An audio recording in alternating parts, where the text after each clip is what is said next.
بسم الله الرحمن الرحیم. د څو کلن ځنډ او مبارزې څخه وروسته موږ افغان کډوال چې کوم دا وخت په پاکستان کې او بیا د بلوچستان په ایالت کې په لسو کمپو یا پنډغالو کې میشت یو. زموږ تعلیمي سلسله د 1900 څخه شروع ده. په دې کې مختلفې ادارې رالې ولاړلې. په 2012 کې ما یو پیشنهاد د کمیشنر صاحب چې په هغه ټیم کې صبر کاکړ و او دارنګه د ویس ادارې چې په هغه ټیم کې منیجر بشیر صاحب و، ما یو پیشنهاد وکړ چې زموږ په سکولانو کې باید موږ ته د کمپیوټر د زده کړو اسانتیا برابره شي.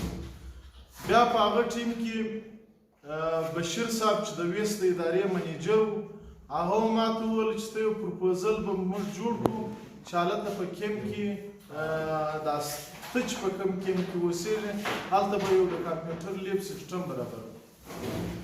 بیا ما سمه ده په هغه کې زه راولاړ شولم، پروپوزل مو د ویس په دفتر کې راته جوړ کړي ډک یې کړي، خو هغه کمپیوټر لیب تر موږ پورې راونه رسېدی. ویس هغه کمپیوټر لیب په مسلم باغ یا د مالګۍ په کیمپ کې د کمیونټي سنټر کې کېښودی. بیا په دا نوو کیمپو کې دا د کمپیوټر د زده کړو یا د کمپیوټر اسانتیا نه و موجوده.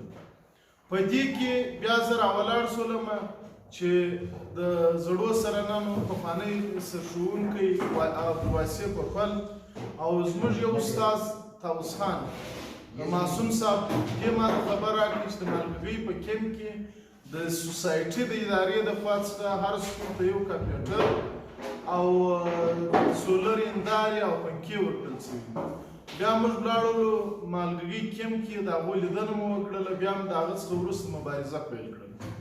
د هغې مبارزې په نتیجه کې موږ د کمیشنر صاحب سره د یونیسیار د چیف سره د افغانستان د یو کونسلیټ کې چې کوم د مهاجرو اتیشه و د هغه سره د رئیس سره او د پوهنې کوم استازي چې وو په هغه ټیم کې زموږ سکولان سیف د چلنج چلوي د هغو مسؤلین وو. بیا موږ په د لسو نو پنډغالو استازو سرښوونکو په کمیشنریټ کې ګډه ناسته وکړله چې بیا په هغه ټیم کې صبور خان کاکړ دا وعده وکړه او د یونیسیار چیف دا وعده وکړله چې موږ تاسې ته دغه سہولیات چې کوم موږ په مالګۍ کیمپ کې ورکړي دي سوسایټي د خوا څخه دا به هم موږ تاسې ته په دې کیمپو کې بیا د هر کیمپ پر سر باندې زموږ د مبارزې په نتیجه کې یو کمپیوټر لیب راوړي په هر کیمپ کې نصب.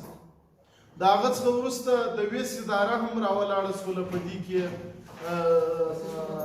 زیاتو کیمپو ته دغه ورکړله کمپیوټر د زده کړو اسانتیا ورته برابره کړله په کمیونټي سنټرانو کې. خو مګر سکولانو ته دا کمپیوټر لیبونه نه راوړل شول.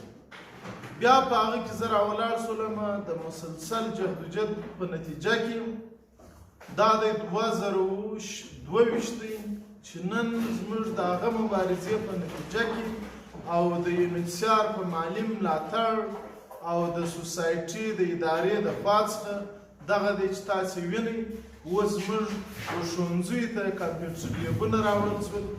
نو دا کمپیوټر لیبونه زموږ د بچیانو د زده کړې وسیله به وګرځي.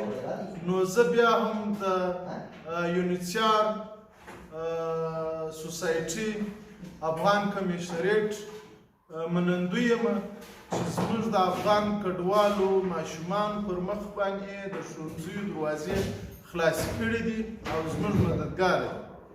خو بیا مې هم د دوی څخه د یو افغان کډوال په حیث باندې دا هیله او غوښتنه ده چې زموږ د افغان کډوالو مشکلات د ژوند چې کوم زموږ پر مخ باندې دا وخت پراته دي بیا هم د انسانیت په خاطر او د یو کډوال په حیث باندې د دوی څخه دا هیله او غوښتنه ده لکه څنګه چې دغه زموږ د ښوونځیو د کمپیوټر لیب ته مو خوشحالي راوړل او دا سیسټمونه مو برابر کړل په کار دا ده چې زموږ په هغه ستونزو هم تاسې رغد رول ولوبوئ.